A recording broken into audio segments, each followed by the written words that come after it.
नमस्कार। दोष दृष्टिर्भवेत वैद्यः इस श्रृंखला का यह 11वां यानी कि आखिरी पुष्प है। दोषों की दृष्टि देशिक और कालिक स्तर पर जिस तरीके से व्याप्त हो जाती है, क्रमशः देशिक या क्रमशः कालिक या दोनों अक्षों पर एक ही समान कैसी व्याप्ति हो जाती है और उस पर दृष्टि रखना यानी कि उस पर नज़र रखना, ये हमारे निदान के लिए स्वाभाविक रूप से चिकित्सा के लिए कितना फायदेमंद होता है, ये हम अब तक देख रहे थे।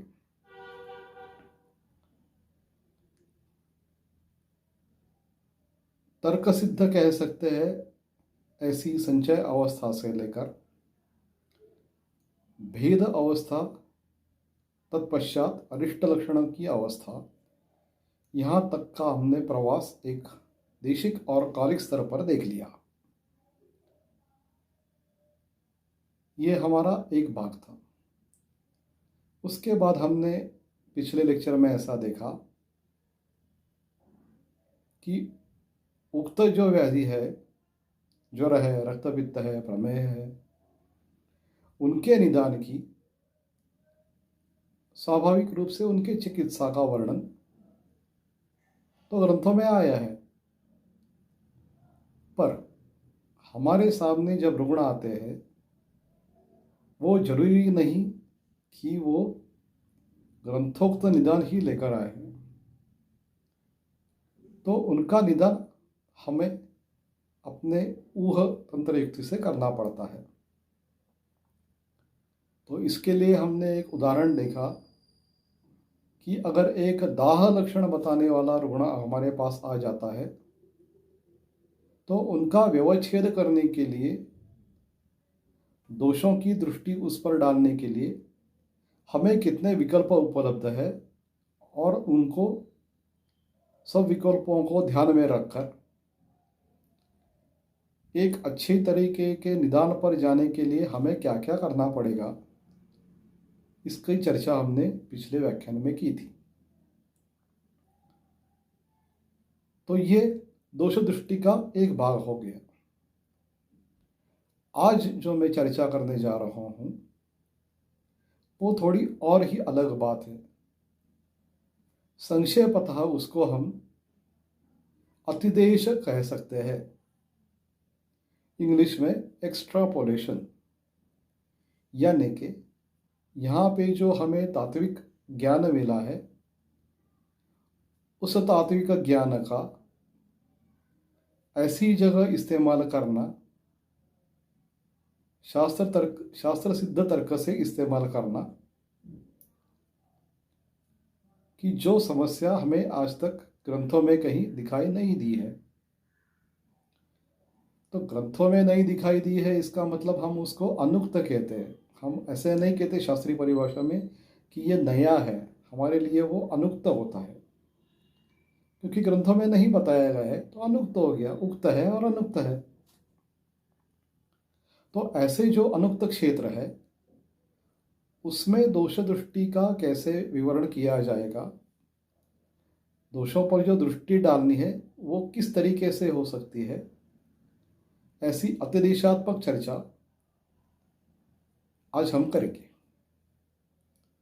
एक उदाहरण के स्तर पर, यानी कि जिस पर मैंने थोड़ा बहुत काम किया है, कर रहा हूं कई सालों से, ऐसा विषय है स्पोर्ट्स और आयुर्वेद। अभी केरल में ये अच्छा चलता है ऐसा मैंने सुना है। पुणे के पास एक वैद्य अमृता जी है, उनका भी अच्छा काम चलता है। ऐसे कई कई प्रातिनिधिक उदाहरण हैं जो स्पोर्ट्स में आयुर्वेदीय चिंतन करते हैं। तो एक अत्यंत प्राथमिक उदाहरण भी नहीं, आप दृष्टांत कह सकते हैं, इसको लेकर हम चलेंगे। अब ये सब क्यों बता रहा हूं? क्योंकि अलग अलग तरीके से हमें दोषों का ही विचार करना पड़ता है। जैसे कि अभी करियर काउंसलिंग चल रहा है, तो करियर काउंसलिंग में दोष प्रकृति का विचार हो जाता है तो कुछ फायदा हो जाता है, ऐसा हमारे श्रेष्ठ वैद्यराज विलासी नानल, इनका अनुभव था। उन्होंने कुछ काम किया था। तो ऐसे ही ये जो स्पोर्ट्स और आयुर्वेद दोनों सम्मिलित करके विचार करना है, उसमें दोषों का विचार किस तरीके से करें, उसका एक सबसेट कह सकते हैं। क्योंकि दो या तीन तरीके के प्राथमिक मुद्दे आ जाते हैं कि कोई लड़का कहता है, लड़की कहती है कि मुझे ये खेल खेलना है, एथलेटिक्स समझो, टेनिस समझो, या दूसरी तरीके से लोग आते हैं कि अभी इसको कुछ खिलाना है, इसको यानी खेल खेलना है, खिलाना नहीं, थोड़ी गड़बड़ हो गई, इसको कुछ खेल खेलना है तो इसके लिए उचित क्या होगा। तो इसका विचार भी हम उसकी दोष प्रकृति के अनुसार कर सकते हैं। पित्त प्रकृति है, मेधावी है, तो जिसमें डिसीजन मेकिंग फास्ट होगा, निर्णय क्षमता अत्यधिक लगेगी, ऐसे कुछ खेलों की सलाह देंगे हम। अगर उसकी कफ प्रकृति है तो उसमें उसको ज़्यादा, जिसमें बल अधिक लगता है, ऐसे कुछ खेलों की सलाह देंगे। ये खेलों की निश्चिती करने के लिए एक हो गया। कभी कभी क्या होता है कि लोग आते हैं और कहते हैं कि इसको ये खेल खेलना ही है, तो उसको कुछ मार्गदर्शन भी कह सकते हैं कि चलो ये पित्त प्रकृति का है लेकिन इसको बल का खेल खेलना है, तो उसके लिए एक प्राथमिक हम आहार विहार औषधि का मार्गदर्शन भी कर सकते हैं। समझो कि ये पित्त प्रकृति का है और वो बोलता है कि मुझे खो खो खेलना है या कबड्डी खेलना है, तो उसको हम कह सकते हैं कि खो खो में निर्णय क्षमता का अत्यधिक आविष्कार कब होता है? आप जब किसी को आउट करने जाते हो तब होता है, कि आप बचाव पार्टी में हो तब होता है? कबड्डी में आप रेड डालने वाले हो तब होता है, कि आप डिफेंस करने वाले हो तब होता है? ऐसे छोटे छोटे मुद्दों को लेकर हम चर्चा कर सकते हैं, उसको उचित मार्गदर्शन कर सकते हैं। ये एक क्रीड़ा के लिए दोष का प्रकृति अनुसार विचार हो सकता है। दूसरा बात है कि खेलों की भी अपनी प्रकृति होती है।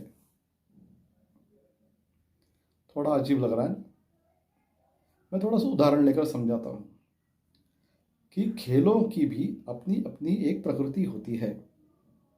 प्रकृति यानी उस खेल का सामान्य तौर पर शरीर पर होने वाला असर दोषों के परिप्रेक्ष्य में। जैसे कि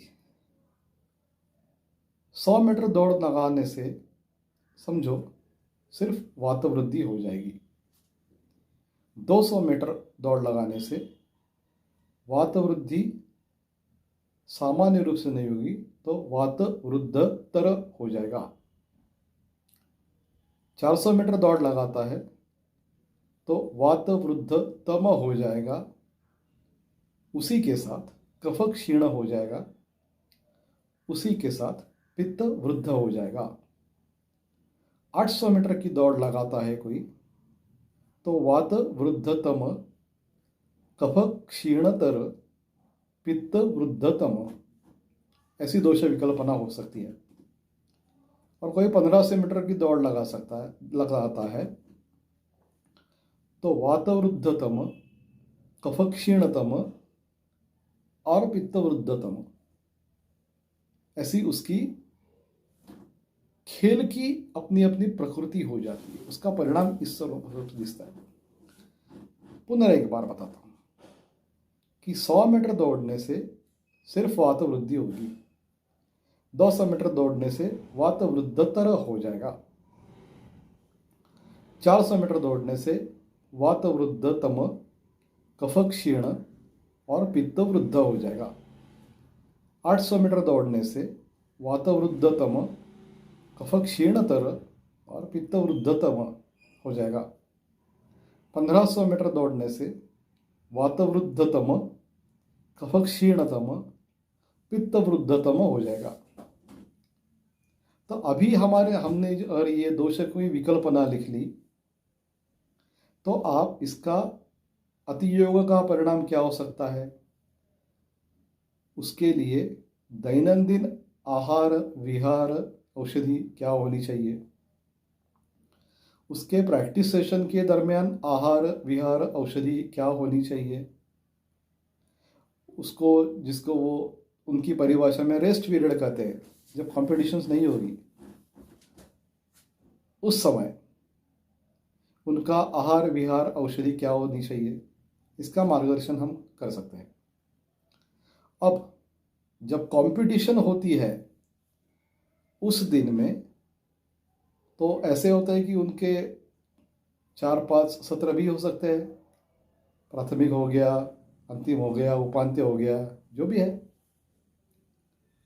तो इनमें जो थोड़ा बचा कुचा समय मिलता है 15-20 मिनट का भी हो सकता है वो, तो उसमें उसका जो ये विकल्पना हो गई उसको कॉम्पेंसेट करने के लिए क्या दें हम, दवाएं तो नहीं दे सकते, आहार या विहार ही दे सकते हैं। विहार की तो गुंजाइश नहीं, सिर्फ 15 मिनट का टाइम मिलता है, तो आहार में क्या दें उसको, ये भी हमारे लिए आप अध्ययन का विषय हो सकता है।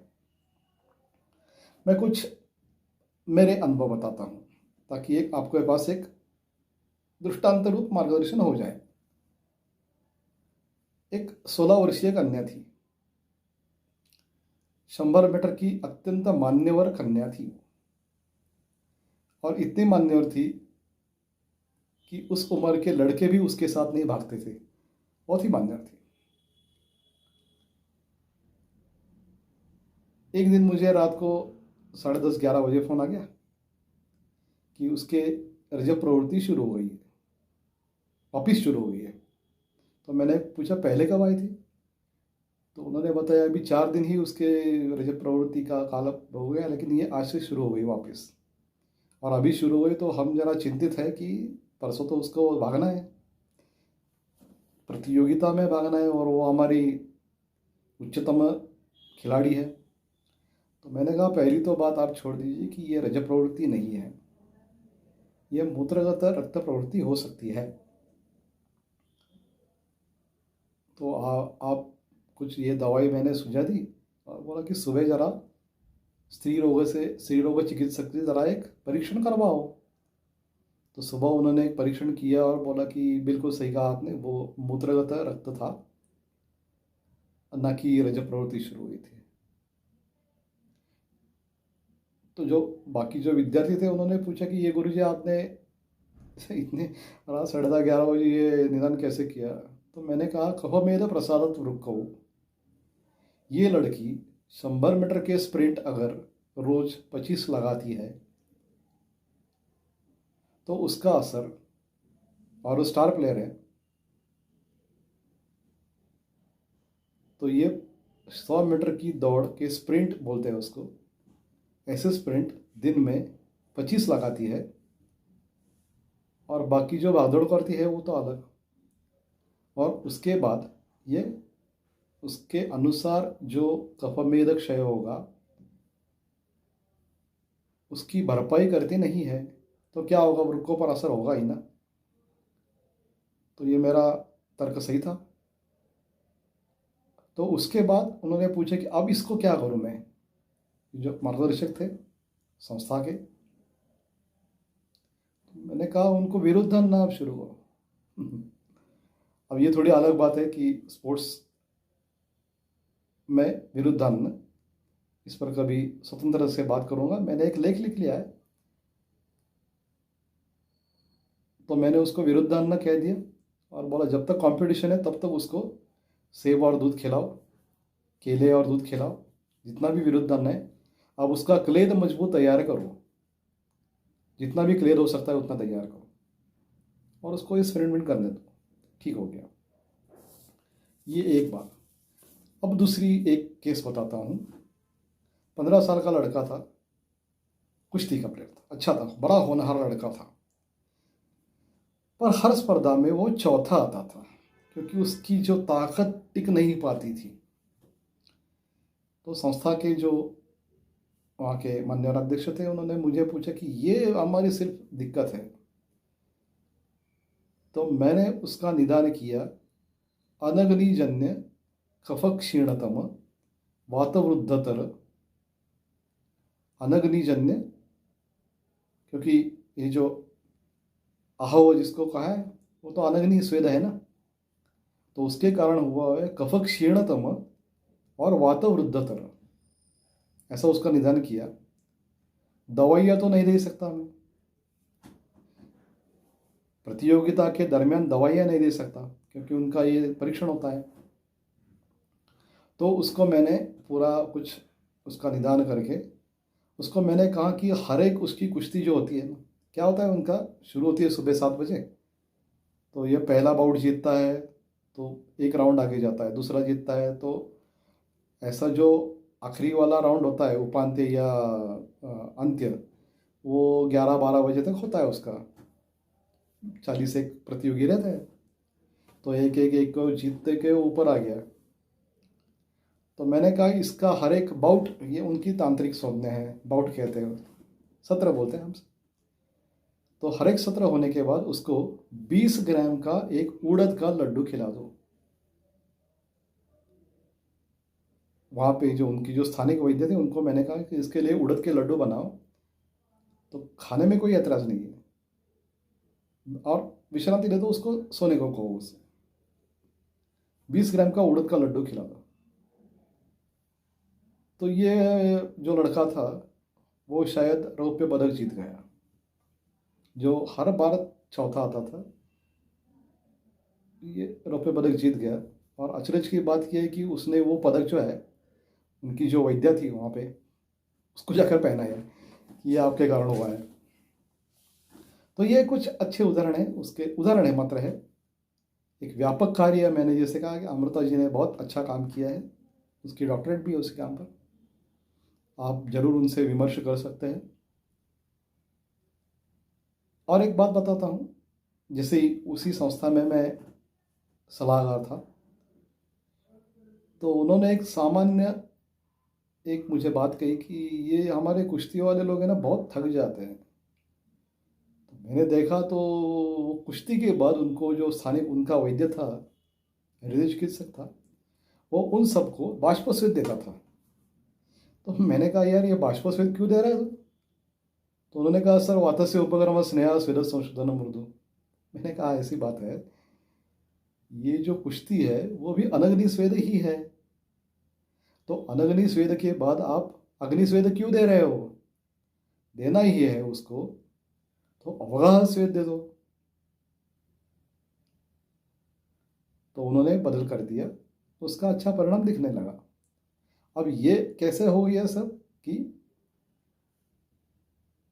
दोषों पर दृष्टि हमारी अगर एक अच्छी तरीके से हमारी तर्क संपन्न हो गई, तो ये छोटे छोटे बातों पर हम ध्यान दे सकते हैं। और दोषो दृष्टि ना डालने से क्या क्या लोग करते हैं वो भी आपको बता देता हूँ। एक संस्था थी हमारे यहाँ, तो उनके जो कुछ डॉक्टर थे वो बोले कि हमारे यहाँ हम हमारे जो जूडो या कराटे वाले बच्चे उनको हम 3 ग्राम अश्वगंधा रोज देते हैं। तो मैंने कहा क्यों देते हो आप, और 3 ग्राम क्यों देते हो? ये जो अगर 17-18 साल के बच्चे हैं तो उनके लिए 3 ग्राम ज़्यादा ज़्यादा नहीं होता डोज? तो बोले नहीं, हमें किसी ने कहा कि 3 ग्राम दे दो तो हम 3 ग्राम देते हैं। तो मैंने कहा जरा पूछ लो कितने लोगों को रात को शुक्रस्खलन होता है। तो लगभग 70-80% लोगों को रात को शुक्रस्खलन होता था। तो मैंने कह दिया कि दवाई तो ठीक है अश्वगंधा, मात्रा 1 ग्राम पर्याप्त है, 3 ग्राम की जरूरत नहीं है। ऐसे भी होता है। तो कहने का मतलब ये तो थोड़ा बीमार का गमन कर लिया हमने।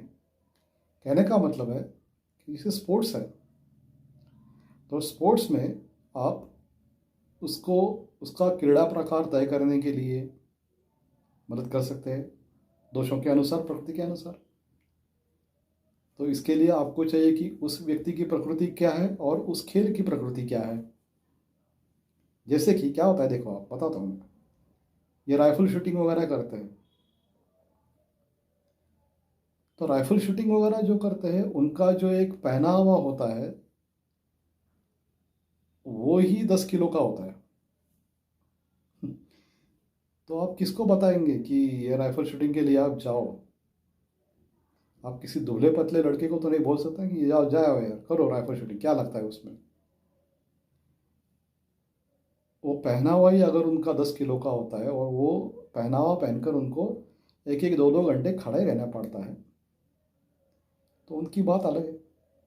उनके लिए आपको आहार विहार औषधि की चर्चा अलग करनी पड़ेगी। दूसरी बात ऐसी होती है कि जब जो शूटिंग करते हैं उनको एक नियत समय रहता है। ऐसे नहीं कि जिसे चित्रपटों में दिखाते हैं धाड़ धाड़ धाड़ धाड़ शूटिंग कर लिया, नहीं। उनको एकाग्रता ज़्यादा चाहिए होती है, पर एकाग्रता होने के बावजूद उनको उनको जो प्रतिक्षिप्त क्रिया कहते हैं, हम रिस्पॉन्स कहते हैं, वो कहते हैं कि हमें थोड़े डिलेड चाहिए। यानी कि आपने पहले वाले ट्रक देखे होंगे, तो पहले वाले ट्रक या बड़े बस वाले कभी ऐसे फास्ट ब्रेक नहीं लगाते थे, वो ऐसे पंपिंग करते थे ब्रेक का, 1 2 3, अब चौथा ब्रेक अच्छी तरह से लग गया। उसी समय उसी तरीके से मैं जब बता रहा हूँ, जैसे मैंने पेशेंट देखे उसी, मैंने तो राइफल शूटिंग किया नहीं है,